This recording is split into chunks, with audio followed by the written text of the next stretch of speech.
Hello, everyone, and welcome to another episode of the BG Independent Podcast. I am your host, Dustin Galish. I'm really excited to introduce you all to my guests for the episode this week. We are talking to none other than Santa Claus himself, Father Christmas, who I was able to sit down with and have a conversation about how he got started as Santa, what it means to him to be Santa, what his favorite cookies are, his favorite music, and just a lot of questions about things that a lot of us have been wanting to ask. And he sat down with us here at BG Independent. So sit down, relax, and enjoy another episode of the BG Independent Podcast. Well, Santa, thank you so much for joining me today. I feel privileged to be here having a conversation with you. You're a very busy man this time of year, and so very busy. So I appreciate you sitting down with me today. There's lots of questions people have about you. You certainly existed for quite a while. You have a lot of stories have been written about you. There's music.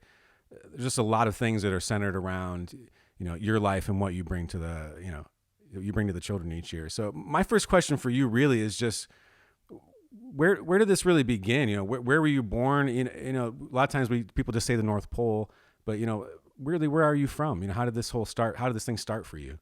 Well, the North Pole is a very cold and desolate place. So I wasn't really born at the North Pole. Let's just say Northern Europe, that's the easiest. And it's been hundreds and hundreds of years. A long time.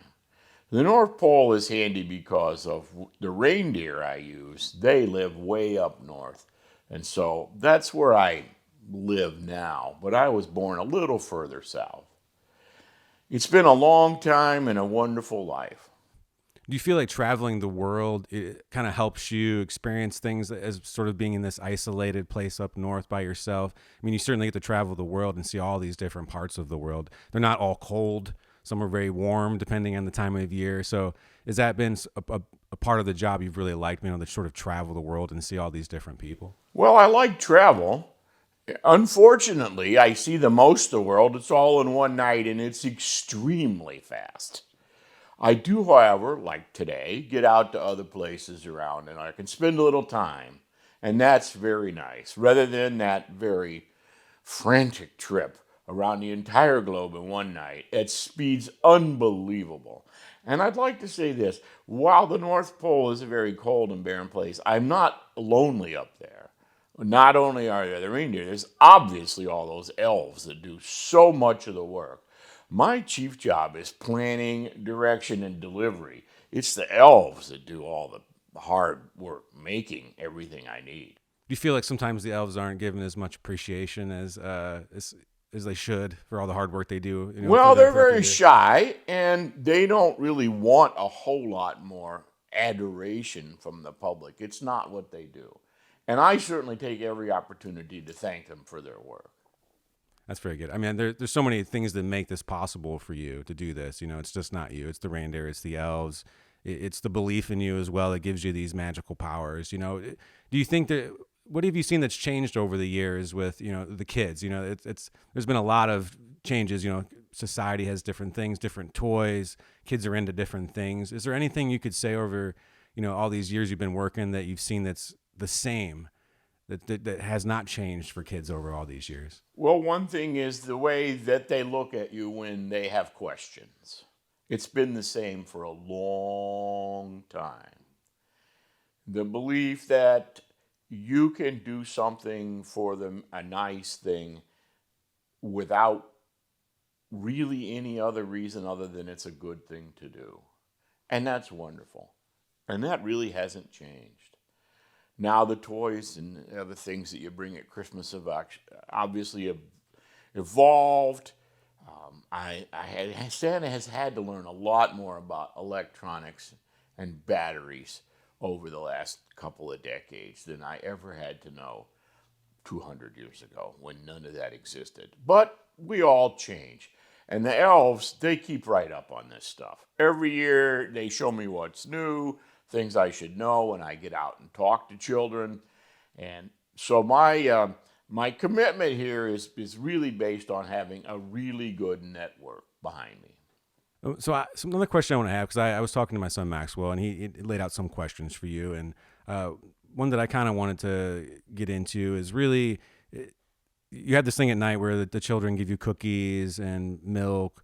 And he had this question that did you maybe prefer eggnog as opposed to milk, or is there a certain cookie that you truly like? You know, you get all these different things. Uh, have you over the years developed a taste for anything particular? Interesting question, because just recently I was meeting with some children and one of them asked me, what kind of cookies do you like? And I have not in the past really stated, because I know some people like to make one kind and another. But the truth is, and you're getting it here first, Santa's favorite is a good oatmeal raisin cookie. Really? Okay. Now, I like chocolate chip and I like sugar cookies, especially the ones shaped like Christmas trees. Those are very nice. They're all wonderful, but oatmeal raisin. Now, milk, I like milk. Eggnog to me is a little rich. And I have a little at Christmas. The elves love it. But with all of that work in one night, just a small glass of milk and a cookie. It's the reindeer, however, that people need to remember if they're putting out food. I'll do okay, but sure, they do all the heavy lifting and the hard work on Christmas Eve. And a carrot, leaving a carrot for the reindeer. A lot of nutrition, sugar content, really good for reindeer digestion, helps them fly even faster. Now, I wonder, as some of our listeners might know, that when you consume a lot of sugar, there's a bit of that. You get a little tired afterwards. Do you feel like sometimes after this wild night that you sleep it off? Do you sort of what's the day after Christmas like for you? The day after Christmas is a blur.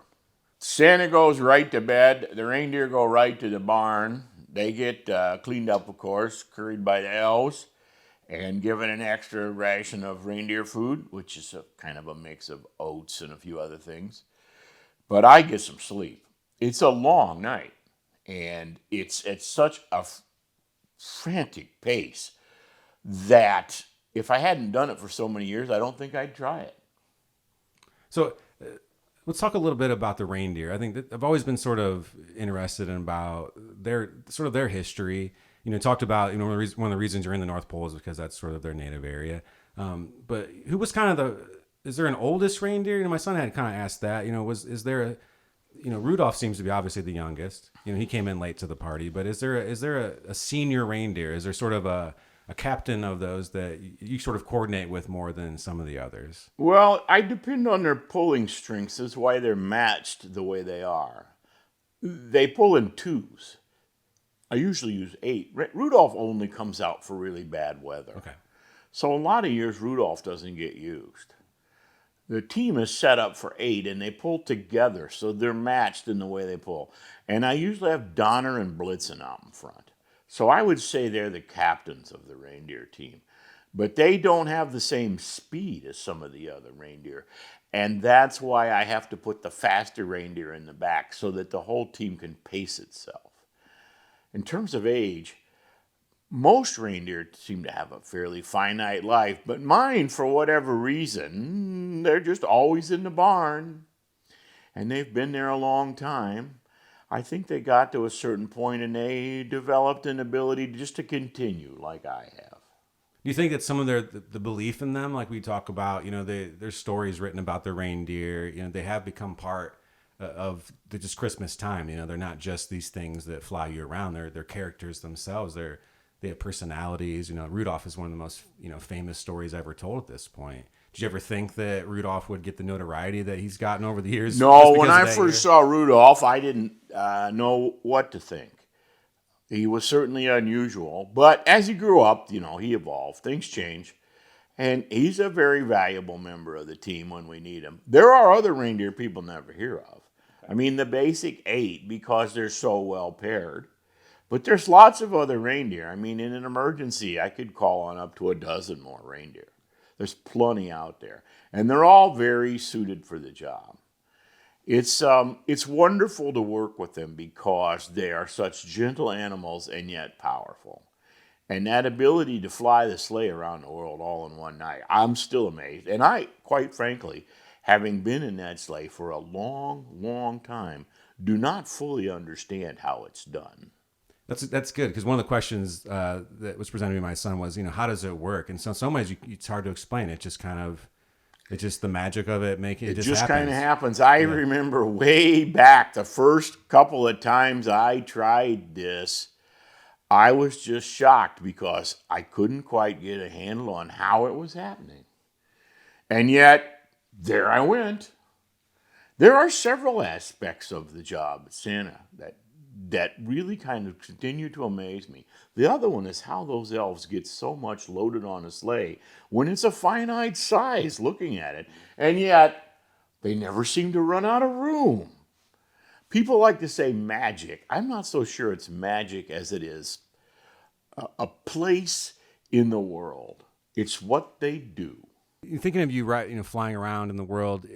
I think about all this Christmas music that's been written over the years, and I feel like there has to be.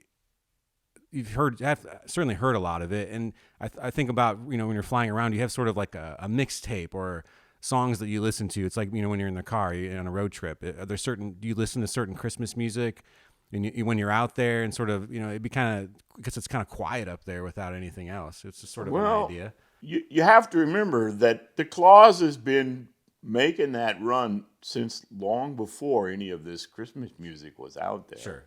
I mean, there was a time when my top 10 hits were basically Vivaldi and Scarlatti, and they would hum in my head like they still do. Mm-hmm. But there were men and women creating music long before those gentlemen, and there are men and women creating music long after those two. So it is kind of a mix. Certainly there are some wonderful Christmas songs, but I hear them a lot, and I tend to play in my head those things which keep my brain from realizing just how fast I'm going. Sure. So maybe some of the older stuff for you as opposed to the rock and It's roll. a mix of everything from early chants to Pink Floyd. Sure. Very good. Very good. Let's talk a little bit about books. There's been a lot of books written about you, your story. To me, I think a lot about, It Was the Night Before Christmas is really the classic. That's a book my dad read to me growing up all pretty much every year until I was too old in some ways. Is there any story that, traditionally there are sometimes where Santa will read stories, or is that something that you've done over the years or that you like doing? Or is there really a story that you feel tells your story the best out of all of the ones that are out there?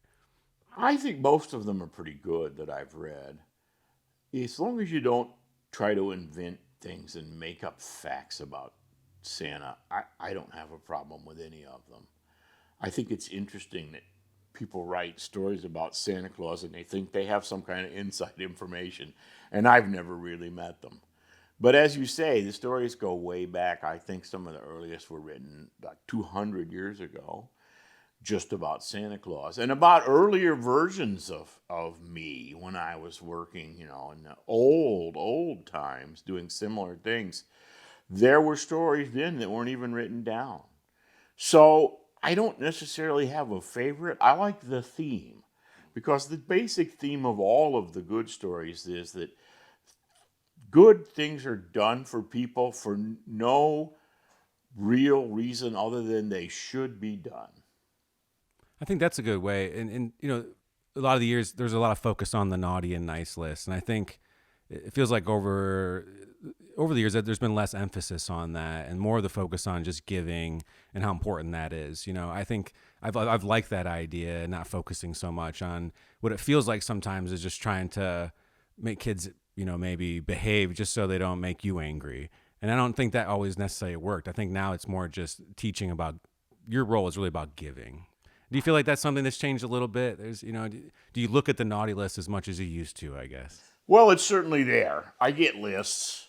There's an entire division of elves whose basic function is the creation of lists. That's evolved a long time since scrolls of paper and quill pens it just appears on my iPad now.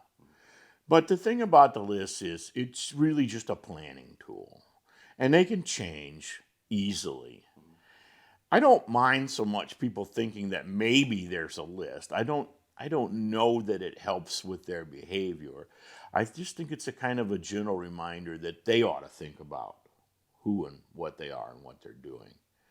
I have once in a while run into people in the off season who point at me because I look like Santa, obviously, and go, there he is, and if you're not nice, he'll do bad things. I don't appreciate that at all. That's simply not what Santa Claus is all about.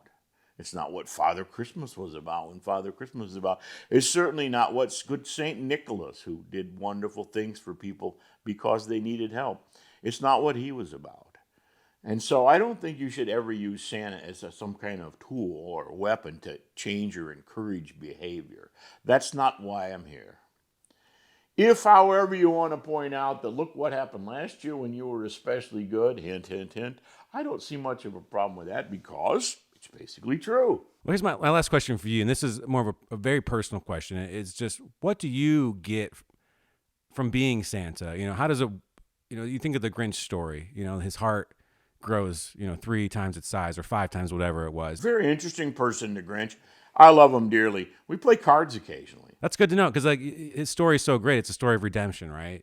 Someone who had such a bad, almost a hatred for Christmas, and it turned out he was just kind of lonely and just wanted to be a part of this thing that he saw for so many years. And, his heart growing, do you feel like, has your heart grown over the years? Do you feel like this is still something that's giving back to you? Why do you do it? I do it for a couple of reasons. First of all, at first I guess I thought it just needed to be done. But now it's such a joyous thing. It's not really work. It's more of an opportunity to do something for more than a few people at a time. Lots of people. And believe me, there are a lot of children out there especially who have expectations. And it can be tough to try and bring to them what they really think they want or hope for at Christmas. They sometimes can ask for things that are well beyond what good Mr. Claus can possibly offer. And the best we can do is to bring that hope to a season and hope from there that it can spread out through the year and last longer than a few weeks around Christmas.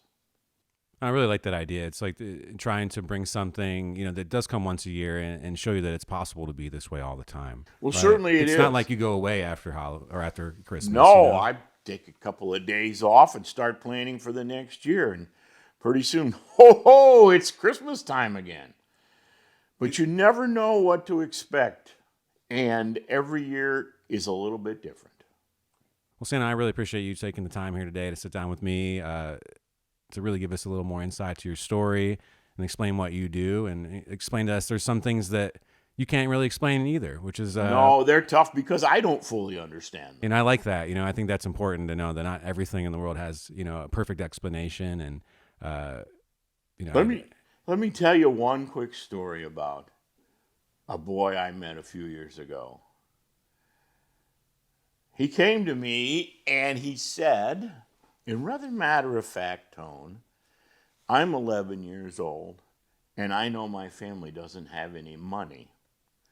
But my sister's only 6, and she doesn't understand that. So you don't have to bring me anything. But if you could bring her something, that would be really nice. Well, I've been at this a long time. And I hear those kind of stories occasionally, and I have for a long time. And to this day, I'm still never sure how to react. What can you possibly say? I did my best in his case, but mostly I appreciated the fact that here was a young man who recognized the situation his family was in. He wasn't asking Santa Claus for anything particularly wonderful. He really just wanted to help other people, in this case, his little sister. And that, to me, is the spirit of Christmas. It's not so much about what we can do for ourselves or either for somebody else. It's what we can do for humans who maybe don't understand the situation they're in and might not even recognize they need the help, but we should be offering it. And I certainly hope that his life has gotten as good as it possibly can be over the years. And I try to remember to drop something special for him when I get the chance. Well, thank you so much, Santa. I appreciate you taking time out of your very busy schedule to have this conversation. It's going to pick up a lot in the next few days. Trust me, my friend. The reindeer are getting ready. They're laying on some extra food. All the harnesses are being oiled and the bells are being polished, and those elves are working round the clock. and the bag just keeps getting fuller. Well, let's not let me get in the way of you delivering those toys, Santa. So Thank you. Thank you. BG Independent News is made possible with support from people like you. Help keep news in Bowling Green free and accessible to everyone by becoming a contributor today. Visit bgindependentmedia.org/support to help Bowling Green's best source for local news, arts coverage, reviews, opinions, campus information, and community updates.